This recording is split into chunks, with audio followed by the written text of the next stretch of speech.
I lived in Gaza as a child, and I witnessed the terrorism against Israel before the occupation of Gaza and before the occupation of the West Bank. And our media here doesn't even know that. There was terrorism against Israel before the occupation. So people who are Arabs who claim that they are doing terrorism now because they want freedom, democracy. No, there is no freedom and democracy in any Arab country. Nonie Darwish, a daughter of the founder of the Fadain, a terrorist organization that fought against Israel, finally speaks up against Islam. This video will blow your mind. Do yourself a favor.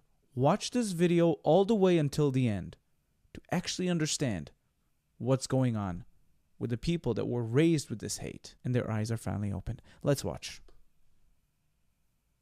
I was born and raised as a Muslim in Cairo, Egypt, but I grew up as a child in the 50s in the Gaza Strip. And the reason I was in Gaza was because Gaza at that time was part of Egypt.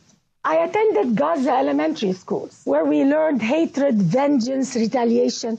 Peace was never an option. The concept of peace was something foreign. Actually, the word peace was never even mentioned in the services of any mosque. We recited poetry every day in the school, wishing upon ourselves to die as martyrs. You know, I used to see girls reciting this poetry while they're crying. They would wish upon themselves to die as a martyr. See, our value system was about victimhood, thinking of ourselves as victims, or to be a martyr, to go kill everybody and die as a martyr, either a victim or a martyr. There is nothing in between. Women don't go to mosques, but we used to hear the service of the mosque either on radio or on TV. And I remember every Friday prayer, the sheikh would be at the end of the sermon, he would curse, may God destroy the Jews and the infidel and even the Christians and non-Muslims.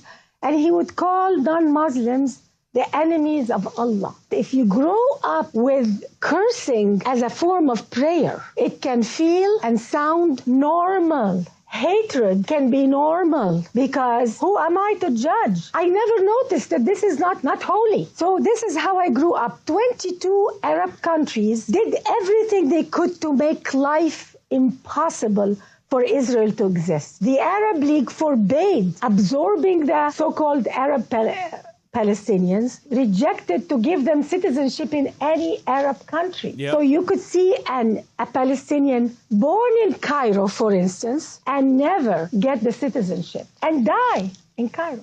They are born and die in Syria, a Palestinian, and they never get a citizenship. Why? Because the Arab League wanted the Palestinian problem never to be solved. Yep, that's why they haven't settled them for so many years. For so many years, UNRWA did not settle the Palestinians. Why? Because the moment they do, the whole thing is doomed. So they're going to remain refugees for hundreds and hundreds of years, despite the fact they have homes, cars, and even if they left and live in homes in the United States, they're still considered to be refugees. This is not their agenda. The agenda is to keep them refugees from birth to death. The culture was so for sacrificing. They encouraged women to stand up in front of the cameras and say, I gave my son to the jihad and I want my other children to die in the jihad. Yep. Women who are for life, for peace, were looked down upon. Women who would be radical, if not more radical than men,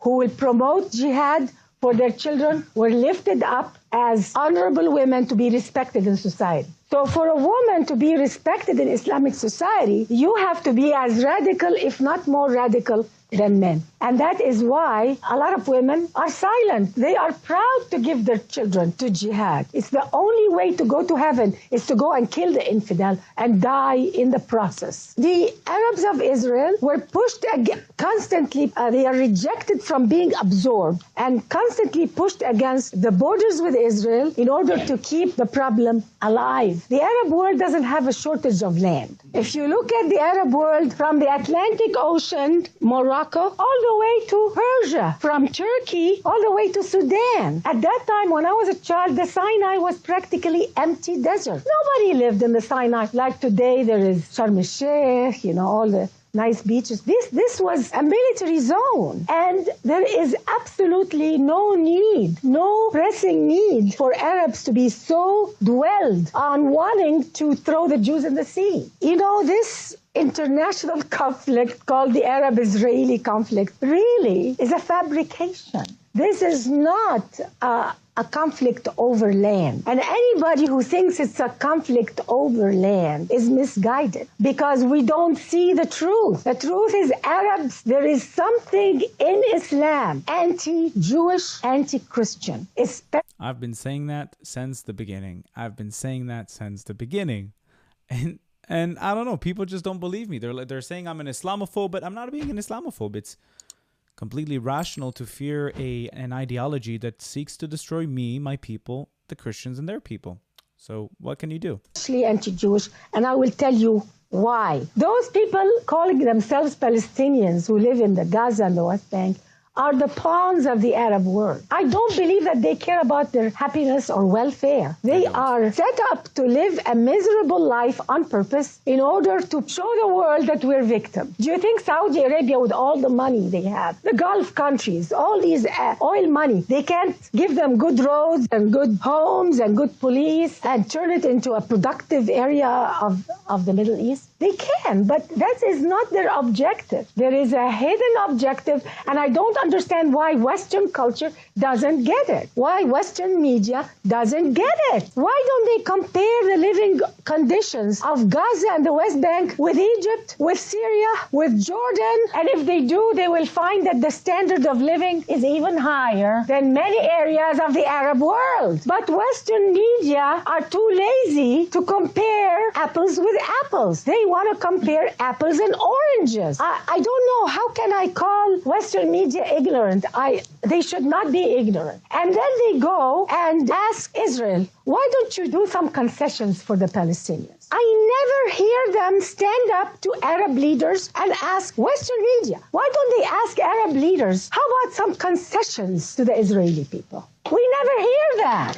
And it's very convenient to blame all of this terrorism on, after 9/11 especially, they blame the terrorism. Oh, it's because we have this terrorism everywhere by Muslims. And it's all because of the occupation. If it wasn't for the occupation of Gaza, if it's not for the occupation of the West Bank, we wouldn't have a problem. The problem all is because of Israel. That's what they want to give the impression. And this is a big lie, because I lived in Gaza as a child, and I witnessed the terrorism against Israel before the occupation of Gaza and before the occupation of the West Bank. And our media here doesn't even know that. There was terrorism against Israel before the occupation. So people who are Arabs who claim that they are doing terrorism now because they want freedom, democracy. No, there is no freedom and democracy in any Arab country, let alone the West Bank or Gaza. So we have to really call a spade now. This is too serious to just take all these lies and look the other way, because it's very, very hard to know the truth if you rely on Arab media,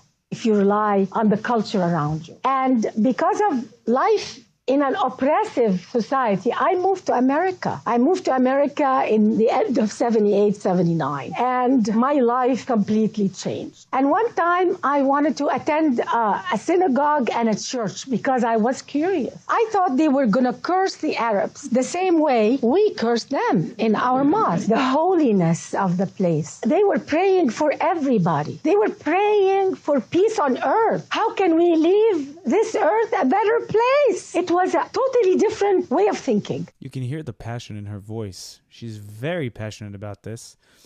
And it upsets her that the world doesn't get it. And I get it. It upsets me as well.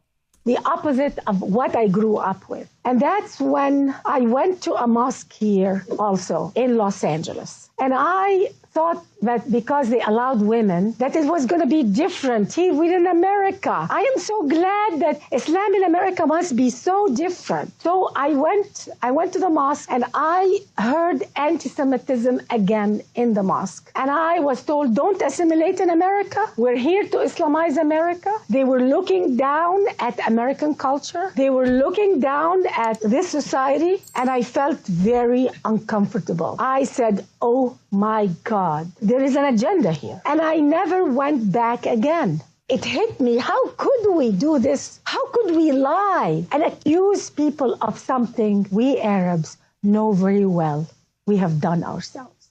How could this happen? What kind of value system allows a person or allows a culture or a religion to lie and accuse their enemies of something that they know they've done themselves? They know that Osama bin Laden did that. They know that he was financed with Arab money, with oil money until today. How could they accuse the Jewish people of that? Look at the map of the Middle East. You can hardly... I love her. I love Nonie Darwish. Wow, she speaks so well, so much passion. I think I'm in love. See Israel. It's impossible to convince any person who has an IQ of a child that this problem is over the land called Israel. It's time for the West to understand this, because it's not just not good for Israel, it's not good for the Arab world. They are collapsing. A lot of people think that the Arab world is so strong and so powerful. It's rotting from the core, but they don't know. The religious leaders are telling them to continue the hate instead of telling them to repent and find the true God, the love and the friendship. In the eyes of many Muslims, in the eyes of Islam itself, Jews and non-Muslims, they call them the kafir, the infidels. They don't deserve the truth, they don't deserve justice, and they don't deserve mercy. How can this happen? And we accept it, and we don't say no? The Arab world will never have freedom and democracy when the hatred is number one, when the jihad is number one, when killing your enemy is number one, when you're fixated on lies and slander. You will never have peace and democracy. Nobody asks this question. Why all this lies and slander against the Jewish people, against America? They call America the great Satan and Israel the little Satan. Why? Do you know that on Syrian TV, on Arabic TV, on Egyptian TV, the constant day and night lies about the Jewish people is unbelievable. There was a show that was saying, and in it was not just religious leaders, some of them were scientists, Arab scientists, saying that, oh, do you know why Israel went to Haiti to help with the earthquake? You know why? Because Israel really wanted to harvest the organs of the Haitian people. These are the intelligentsia of the Arab world. When the intellectuals of the Arab world say that, what do you expect from the man on the street? And you wonder why they hate? Because day in and day out they are told this. I was told horrific things about the Jewish people. It took me years to extract it out of my mind, my heart, and my consciousness. Wow. Nonie Darwish, ladies and gentlemen. Wow. Beautiful speech. Islam is here to take over the US and Canada and the West and the UK and France. It doesn't matter. You need to wake up. This specific religious ideology teaches hate against kuffars. I'm considered to be a kuffar. Right now, Nonie Darwish is considered to be a kuffar because she's openly posing a war, a verbal war on Islam by informing you guys. So we need to wake up. We need to educate ourselves on Islam. The world needs to know this needs to stop. If Islam ever improves and rids themselves of the hateful ideology and hateful teachings, then fine. Do I think it's going to happen? Absolutely not. We need to be aware about this thing.